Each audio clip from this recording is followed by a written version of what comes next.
Praise the Lord, everyone. This is Elder Ledoux coming to you again with a word from the Lord. And it's coming from Acts 5, verses 1 through 10. And I'm going to read it from my monitor. So if I'm not looking at the screen at you, just understand that's what I'm doing.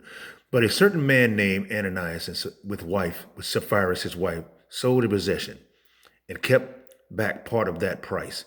His wife also being privy to it, and brought a certain part and lay it on the apostles' feet. But Peter said, Ananias, why has Satan filled thy heart to lie to the Holy Ghost and to keep back part of the price of the land? While it remains with, was it not their own? And after it was said, was it not in thy own power? Why hast thou conceived this thing in thy heart, that has not lied unto man, but unto God? And Ananias, hearing these words, fell down and gave up the ghost, and great fear came out all them that heard these things. And the young men arose, wound him up, and carried him out and buried him. And it was about the space of 3 hours after that, when his wife, not knowing what was done, came in. And Peter said unto her, Tell me whether you sold the land for so much. And she said, Yea, and for so much. Then Peter said unto her, How is it that you have agreed together to tempt the Spirit of the Lord? Behold, the feet of them which has buried thy husband are at the door, and shall carry thee out. Then she fell down straightway at his feet and yielded up the ghost. And the young men came in and found her dead, and carried her forth, buried by her husband. So let me tell you, God is saying to us, and he's been saying this about disobedience for a while, we can't lie to God. No matter what we do, we tell people we're doing certain things to him, to them, and we may get away with it with them. But we can't lie to God.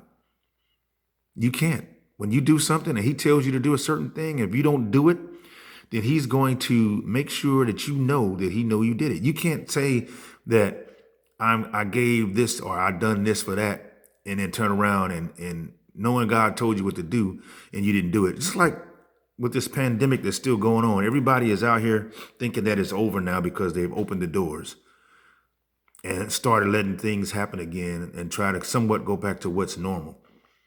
But we're never going to be normal. And we still have to be obedient. Some people are going to be going to be disobedient. They're going to start going out and they're not going to wear a mask. They're not going to put on any precautions, social distancing, or anything to stay away from this thing, because they're going to think everything is okay. And God is going to show us that it's not, because some people are going to get it. They're going to get this again, and then they're going to be mad at the world. They're going to be mad at the people, the government and everything, or the city, because they are getting this disease. Well, you have to be obedient, even though this is going on, because this is just the first wave. There's going to be another wave of this. And if you're not obedient, you're going to fall into it. And I hate to give bad stuff, but I have to say what God says, because you need to be obedient. That's what he's asking us to do.